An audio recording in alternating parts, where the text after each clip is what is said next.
Hello everyone, welcome to our channel. So ఈ వీడియోలో మనం ఉల్లికారం రొయ్యల వేపుడు ఏ విధంగా చేయాలో చూసుకుందాం.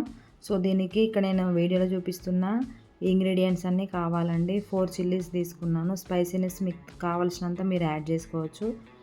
సో 2 పెద్ద టమాటోలు, 2 ఆనియన్స్ పెద్దవి కట్ చేసి ఈ విధంగా పేస్ట్ చేసుకోవాలి. మనకు బగారా ఐటమ్స్ అవన్నీ వేసుకొని.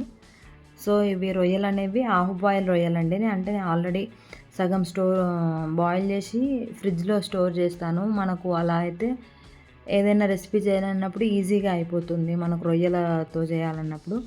సో అవి ఫ్రిడ్జ్లో స్టోరేజ్ చేసుకోవచ్చు మనం. అది ఆ వీడియో కావాలనుకుంటే నేను అది హాఫ్ బాయిల్ ఏ విధంగా చేయాలనేది వీడియో పెట్టాను, చూడండి. సో దెన్ ప్యాన్ పెట్టేసుకొని మనం తాలింపు కోసం ఆవాలు జీలకర్ర యాడ్ చేసుకున్న తర్వాత కరివేపాకు ఎక్కువ యాడ్ చేసుకోవచ్చండి మనకు కావాల్సినంత.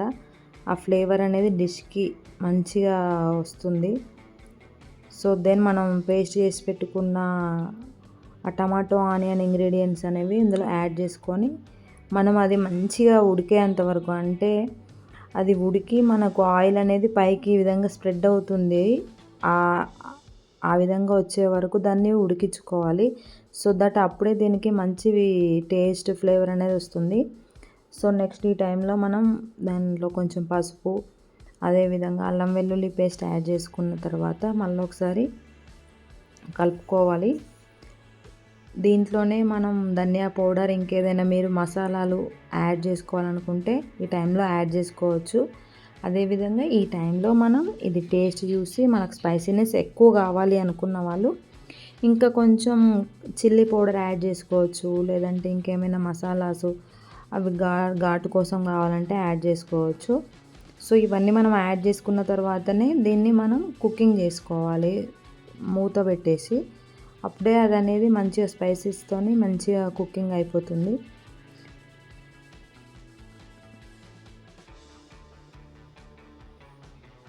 సో ఇక్కడ నేను ఇంకో కొంచెం కారం యాడ్ చేశాను, స్పైసీనెస్ తక్కువ అనిపించింది.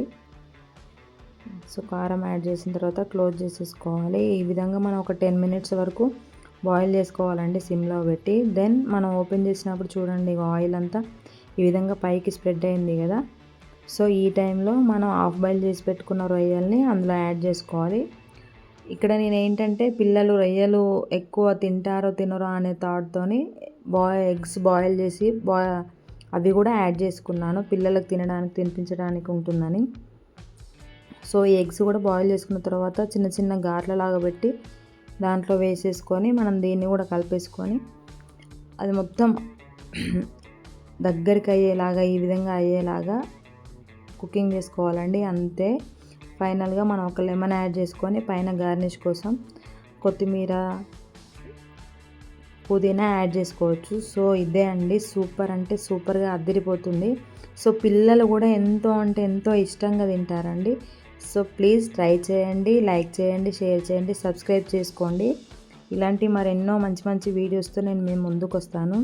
సో ప్లీజ్ సపోర్ట్ చేయండి, షేర్ చేసుకోండి. Thank you everyone.